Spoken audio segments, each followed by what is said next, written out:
Good evening. It's Thursday, the 9th of April, and I'm back indoors now from having clapped the NHS and carers and all the people that are doing such fantastic work at the moment. And I think that one of the things I love about this Thursday evening ritual is how much it shows that we can come together socially distant outside our house as a community, locally and nationally, to show our support and gratitude for people who are doing amazing, amazing work. And, I think that at times when this can feel like a really testing and challenging time, those are the shining lights, the things that are saying, look at how brilliant we can be and look at how much we can recognise the work that people are doing in our communities across the country.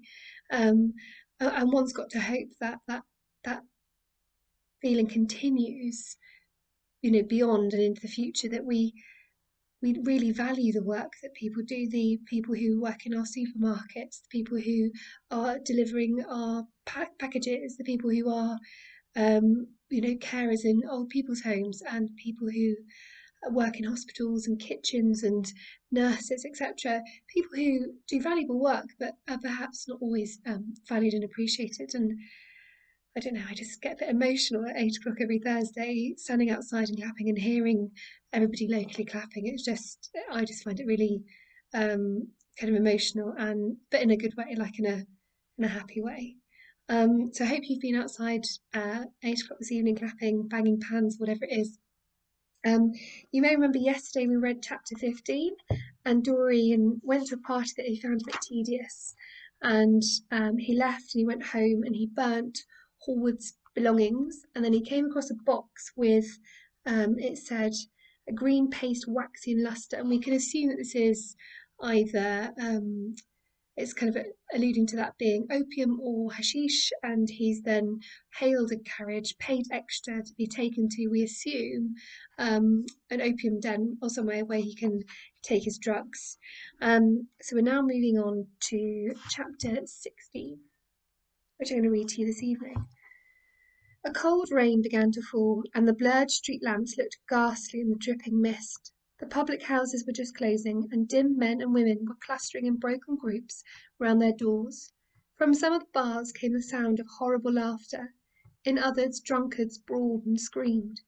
Lying back in the hansom, with his hat pulled over his forehead, Dorian Gray watched with listless eyes the sordid shame of the great city, and now and then he repeated to himself the words that Lord Henry had said to him on the first day they had met: cure the soul by means of the senses, and the senses by means of the soul.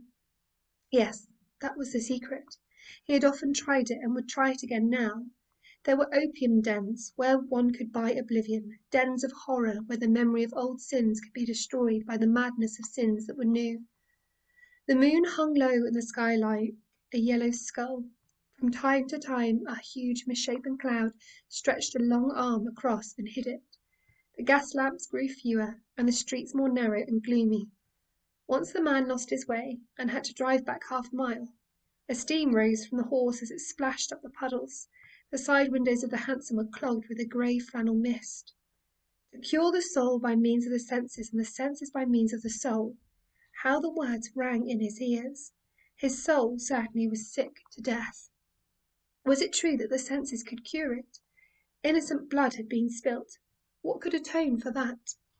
Ah, for that there was no atonement. But though forgiveness was impossible, forgetfulness was possible still, and he was determined to forget, to stamp the thing out, to crush it as one would crush the adder that had stung one. Indeed, what right had Basil to have spoken to him as he had done? Who had made him a judge over others? He had said things that were dreadful, horrible, not to be endured. On and on plodded the hansom, going slower, it seemed to him, at each step. He thrust up the trap and called to the man to drive faster. The hideous hunger for opium began to gnaw at him. His throat burned, and his delicate hands twitched nervously together. He struck at the horse madly with his stick. The driver laughed and whipped up. He laughed in answer, and the man was silent.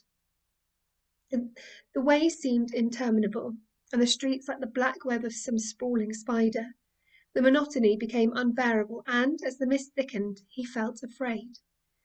Then they passed by lonely brick fields. The fog was lighter here, and he could see the strange bottle-shaped kilns with their orange fan-like tongues of fire.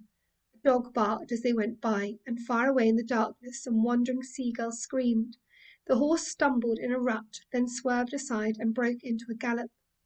After some time they left the clay road and rattled again over rough paven streets. Most of the windows were dark, but now and then fantastic shadows were silhouetted against some lamp-lit blind. He watched them curiously. They moved like monstrous marionettes and made gestures like live things. He hated them. A dull rage was in his heart. As they turned a corner, a woman yelled something at them from an open door, and two men ran after the hansom for about 100 yards. The driver beat at them with his whip. It is said that passion makes one think in a circle. Certainly with hideous iteration, the bitten lips of Dorian Gray shaped and reshaped some subtle words that dealt with soul and sense, till he had found in them the full expression, as it were, of his mood, and justified, by intellectual approval, passions that without such justification would still have dominated his temper. From cell to cell of his brain crept the one thought, and the wild desire to live, most terrible of all man's appetites, quickened into force each trembling nerve and fibre. Ugliness that had once been hateful to him because it made things real became dear to him now for that very reason. Ugliness was the one reality, the coarse brawl, the loathsome den, the crude violence of disordered life, the very vileness of thief and outcast, were more vivid, in their intense actuality of impression, than all the gracious shapes of art, the dreamy shadows of song. They were what he needed for forgetfulness. In 3 days he would be free. Suddenly the man drew up with a jerk at the top of a dark lane. Over the low roofs and jagged chimney stacks of the houses rose the black masts of ships. Wreaths of white mist clung like ghostly sails to the yards. "Somewhere about here, sir, ain't it?" That was not me trying to do a Cockney accent. I'm not even going to try. I was about to, but I'm not going to. He said huskily through the trap. Dorian started and peered around. "This will do," he answered, and having got out hastily and given the driver the extra fare he had promised him, he walked quickly in the direction of the quay. Here and there a lantern gleamed at the stern of some huge merchantman. The light shook and splintered in the puddles. A red glare came from an outward bound steamer that was coaling. The slimy pavement looked like a wet mackintosh. He hurried on towards the left, glancing back now and then to see if he was being followed. In about 7 or 8 minutes he reached a small shabby house that was wedged in between two gaunt factories. In one of the top windows stood a lamp. He stopped and gave a peculiar knock.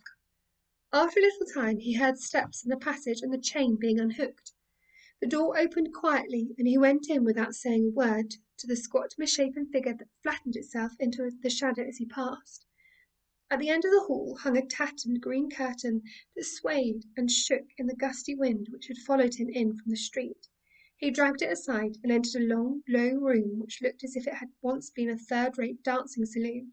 Shrill, flaring gas jets, dulled and distorted in the fly-blown mirrors that faced them, were ranged round the walls. Greasy reflectors of ribbed tin backed them, making quivering discs of light. The floor was covered with ochre-coloured sawdust, trampled here and there into mud and stained with dark rings of spilt liquor. Some Malays were crouching by a little charcoal stove playing with bone counters and showing their white teeth as they chattered. In one corner, with his head buried in his arms, a sailor sprawled over a table, and by the tawdrily painted bar that ran across one complete side stood 2 haggard women, mocking an old man who was brushing the sleeves of his coat with an expression of disgust. "He thinks he's got red ants on him," laughed one of them, as Dorian passed by. The man looked at her in terror and began to whimper. At the end of the room there was a little staircase leading to a darkened chamber. As Dorian hurried up its 3 rickety steps, the heavy odour of opium met him. He heaved a deep breath, and his nostrils quivered with pleasure. When he entered, a young man with smooth yellow hair, who was bending over a lamp lighting a long thin pipe, looked up at him and nodded in a hesitating manner. "You're here, Adrian," muttered Dorian. "Where else would I be?" he answered listlessly. "None of the chaps will speak to me now." "I thought you had left England." "Darlington is not going to do anything. My brother paid the bill at last. George doesn't speak to me either. I don't care," he added with a sigh. "As long as one has this stuff, one doesn't want friends. I don't think I have had too many friends." Dorian winced and looked round at the grotesque things that lay in such fantastic postures on the ragged mattresses. The twisted limbs, the gaping mouths, the staring, lustreless eyes fascinated him. He knew in what strange heavens they were suffering, and what dull hells were teaching them the secret of some new joy. They were better off than he was. He was prisoned in thought. Memory, like a horrible malady, was eating his soul away. From time to time he seemed to see the eyes of Basil Hallward looking at him, yet he felt he could not stay. The presence of Adrian Singleton troubled him. He wanted to be where no one would know who he was. He wanted to escape from himself. "I'm going to go on to the other place," he said after a pause. "On the wharf?" "Yes. That madcat is sure to be there. They won't have her in this place now." Dorian shrugged his shoulders. "I'm sick of women who love one. Women who hate one are much more interesting. Besides, the stuff is better there." "Much the same." "I like it better. Come and have something to drink. I must have something." "I don't want anything," murmured the young man. "Never mind." Adrian Singleton rose up wearily and followed Dorian to the bar.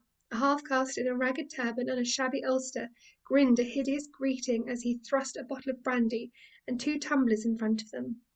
The women sidled up and began to chatter. Dorian turned his back on them and said something in a low voice to Adrian Singleton. A crooked smile like a Malay crease writhed across the face of one of the women. "We are very proud tonight," she sneered. "For God's sake, don't talk to me," cried Dorian, stamping his foot on the ground. "What do you want? Money? Here it is. Don't ever talk to me again." 2 red sparks flushed for a moment in the woman's sodden eyes, then flickered out, and left them dull and glazed. She tossed her head and raked the coins off the counter with greedy fingers. Her companion watched her enviously. "It's no use," sighed Adrian Singleton. "I don't care to go back. What does it matter? I'm quite happy here." "You will write to me if you want anything, won't you?" said Dorian after a pause. "Perhaps." "Good night, then." "Good night," answered the young man, passing up the steps and wiping his parched mouth with a handkerchief. Dorian walked to the door with a look of pain in his face. As he drew the curtain aside, a hideous laugh broke from the painted lips of the woman who had taken his money. "There goes the devil's bargain," she hiccuped in a hoarse voice. "Curse you," he answered. "Don't call me that." She snapped her fingers. "Prince Charming is what you like to be called, ain't it?" she yelled after him. The drowsy sailor leapt to his feet as she spoke and looked wildly round. The sound of the shutting of the hall door fell on his ear. He rushed out as if in pursuit. Dorian Gray hurried along the quay through the drizzling rain. His meeting with Adrian Singleton had strangely moved him, and he wondered if the ruin of that young life was really to be laid at his door, as Basil Hallward had said to him, with such infamy of insult. He bit his lip, and for a few seconds his eyes grew sad. Yet, after all, what did it matter to him? One's days were too brief to take the burden of another's errors on one's shoulders. Each man lived his own life and paid his own price for living it. The only pity was one had to pay so often for a single fault. One had to pay over and over again. Indeed, in her dealings with man, destiny never closed her accounts. There are moments, psychologists tell us, when the passion for sin, or for what the world calls sins, so dominates a nature that every fibre of the body, as every cell of the brain, seems to be instinct with fearful impulses. Men and women at such moments lose the freedom of their will. They move to their terrible end as automatons move. Choice is taken from them, and conscience is either killed, or, if it lives at all, lives but to give rebellion its fascination and disobedience its charm. For all sins, as theologians weary not of reminding us, are sins of disobedience. When that high spirit, that morning star of evil, fell from heaven, it was as a rebel that he fell. Callous, concentrated on evil, with stained mind and soul hungry for rebellion, Dorian Gray hastened on, quickening his step as he went.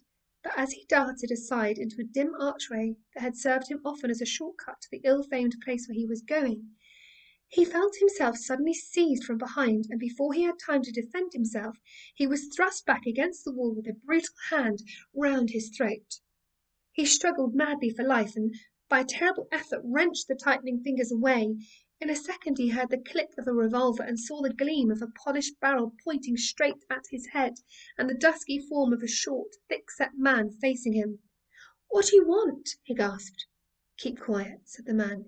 "If you stir, I shoot you." "You are mad! What have I done to you?" You wrecked the life of Sybil Vane," was the answer, "and Sybil Vane was my sister. She killed herself. I know it. Her death is at your door. I swore I would kill you in return. For years I have sought you. I had no clue, no trace. The two people who could have described you were dead. I knew nothing of you but the pet name she used to call you. I heard it tonight by chance. Make your peace with God, for tonight you are going to die." Dorian Gray grew sick with fear. "I never knew her," he stammered. "I never heard of her. You are mad." "You had better confess your sin, for as sure as I am James Vane, you are going to die." There was a horrible moment. Dorian did not know what to say or do. "Down on your knees," growled the man. "I gave you 1 minute to make your peace, no more. I go on board tonight for India, and I must do my job first. 1 minute. That's all." Dorian's arms fell to his side. Paralysed with terror, he did not know what to do. Suddenly a wild hope flashed across his brain. "Stop!" he cried. "How long ago is it since your sister died? Quick, tell me." 18 years, said the man. "Why do you ask me? What do years matter?" 18 years, laughed Dorian Gray with a touch of triumph in his voice. 18 years! Set me under the lamp and look at my face." James Vane hesitated for a moment, not understanding what was meant. Then he seized Dorian Gray and dragged him up from the archway. Dim and wavering, as was the wind-blown light, yet it served to show him the hideous error, as it seemed, into which he had fallen, for the face of the man he had sought to kill had all the bloom of boyhood, all the unstained purity of youth. He seemed little more than a lad of 20 summers, hardly older, if older indeed at all, than his sister had been when they had parted so many years ago. It was obvious that this was not the man who had destroyed her life. He loosened his hold and reeled back. My God," he cried, "and I would have murdered you." Dorian drew a long breath. "You have been on the brink of committing a terrible crime, my man," he said, looking at him sternly. "Let this be a warning to you not to take vengeance into your own hands." "Forgive me, sir," muttered James Vane. "I was deceived. A chance word I heard in that damned den set me on the wrong track." "You had better go home and put that pistol away, or you may get into trouble," said Dorian, turning on his heel and going slowly down the street. James Vane stood on the pavement in horror. He was trembling from head to foot. After a little while, a black shadow that had been creeping along the dripping wall moved out into the light and came close to him with stealthy footsteps. He felt a hand laid on his arm and looked round with a start. It was one of the women who had been drinking at the bar. "Why didn't you kill him?" she hissed out, putting her haggard face quite close to his. "I knew you were following him when you rushed out from Darley's. You fool!